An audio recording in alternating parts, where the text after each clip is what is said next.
What's up everybody, it's Sean here, and I'm here today to give you guys a review of the Union LA Nike Cortez SP in the Sesame colorway. Today's video is brought to you by Soul Savvy. Soul Savvy is a membership-based community of like-minded, passionate sneakerheads with a true love for shoes. And within Soul Savvy, they give you the tools, the information, and the resources you need to be able to buy the shoes that you want for retail. So as a member of Soul Savvy, there's so many perks, such as, for example, add to cart links for sneaker website monitors, training sessions for big sneaker releases, a member-only store where they sell shoes only for retail, and most recently, they introduced something called Soul Savvy Assist. So this is a Chrome plugin where it autofills your information, your credit card, all that stuff. So basically all that's left for you to do when you want to buy a shoe is click confirm. So as a paying member of Soul Savvy for years now, I love how convenient it is. It gives me that one-stop shop so I know exactly what's releasing, when, and where.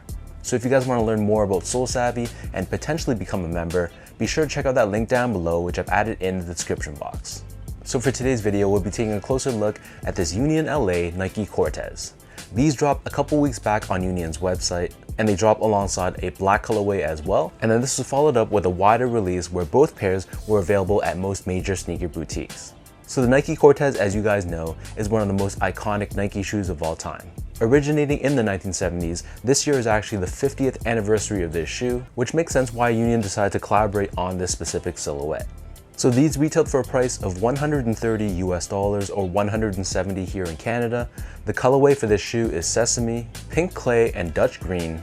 And unlike your typical Union collaborations with Nike, this pair has actually been sitting on a lot of stores' online websites. So I guess it's good to see that even though it's a collaboration, it doesn't mean that it's going to be an instant sellout if people don't like the silhouette. So first things first, here's a quick look at the box. And as you can see, this is a unique play on that retro Nike box. Instead of Nike, we have Union branding overlaid on top of the swoosh, and it's done in a yellow color on top with a black and gray striped bottom. And the paper inside is actually special as well. It features retro style Nike and Union co-branding. As for the shoe, so diving into the details, the majority of the upper is constructed out of a sesame colored suede. So this suede feels pretty decent to the touch. It's not the softest suede I've seen on a Nike shoe, but it's not bad either. Covering the bottom half of the eyelets, we have this pink colored suede, and stitched on the lateral side, we have that signature Union LA yellow tag. You'll see we have this contrast white stitching which connects the pink and the sesame suede, and then covering the majority of the sides, we have this colorful textile which almost has a feel of canvas. We have another thick strip of sesame colored suede on the mid panel, and overlaid on top of this, we have a pink colored suede swoosh. Moving downwards, you'll see we have more of that canvas-like material in this striped fashion, and then surrounding the ankle collar area of the shoe, we have the sesame colored leather piping. Wrapping around the bottom of the heel, we have another hit of sesame colored suede, and then we have a pink colored suede overlay on the heel, which features Union's frontman logo. And if you flip this tab upwards, we have the Nike wordmark pressed on in white. As for the laces, so these come with two different lace options. The standard default lace is a pink colored lace, which has a very thin and very flexible feel to it in hand. We also have this blue colored lace doubre or lace lock with Cortez 1972 branding. And then the secondary lace these come with is more of a minty green colored lace.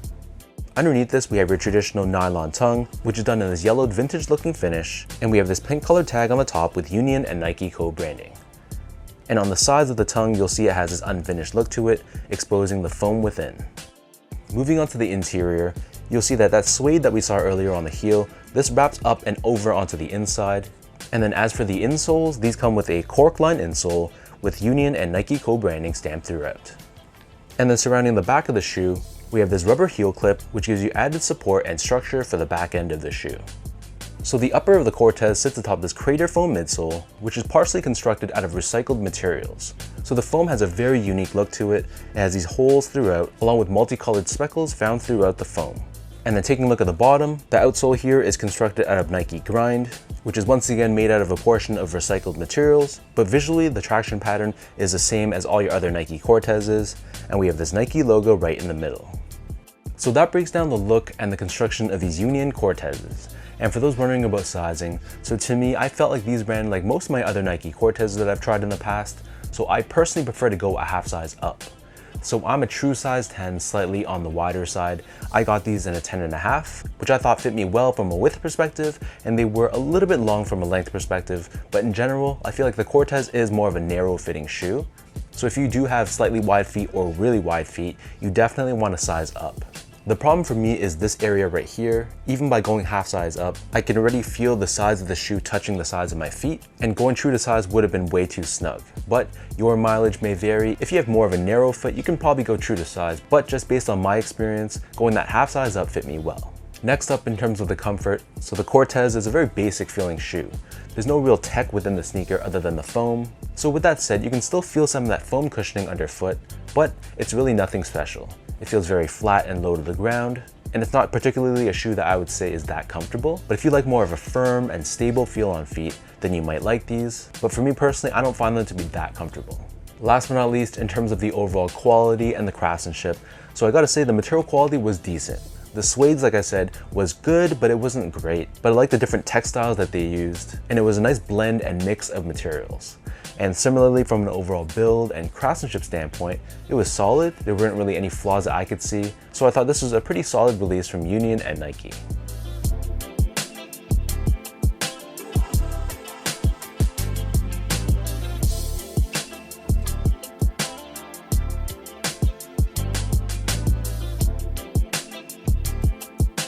So with all that out of the way now, let me toss these on feet and I'll show you guys how these look.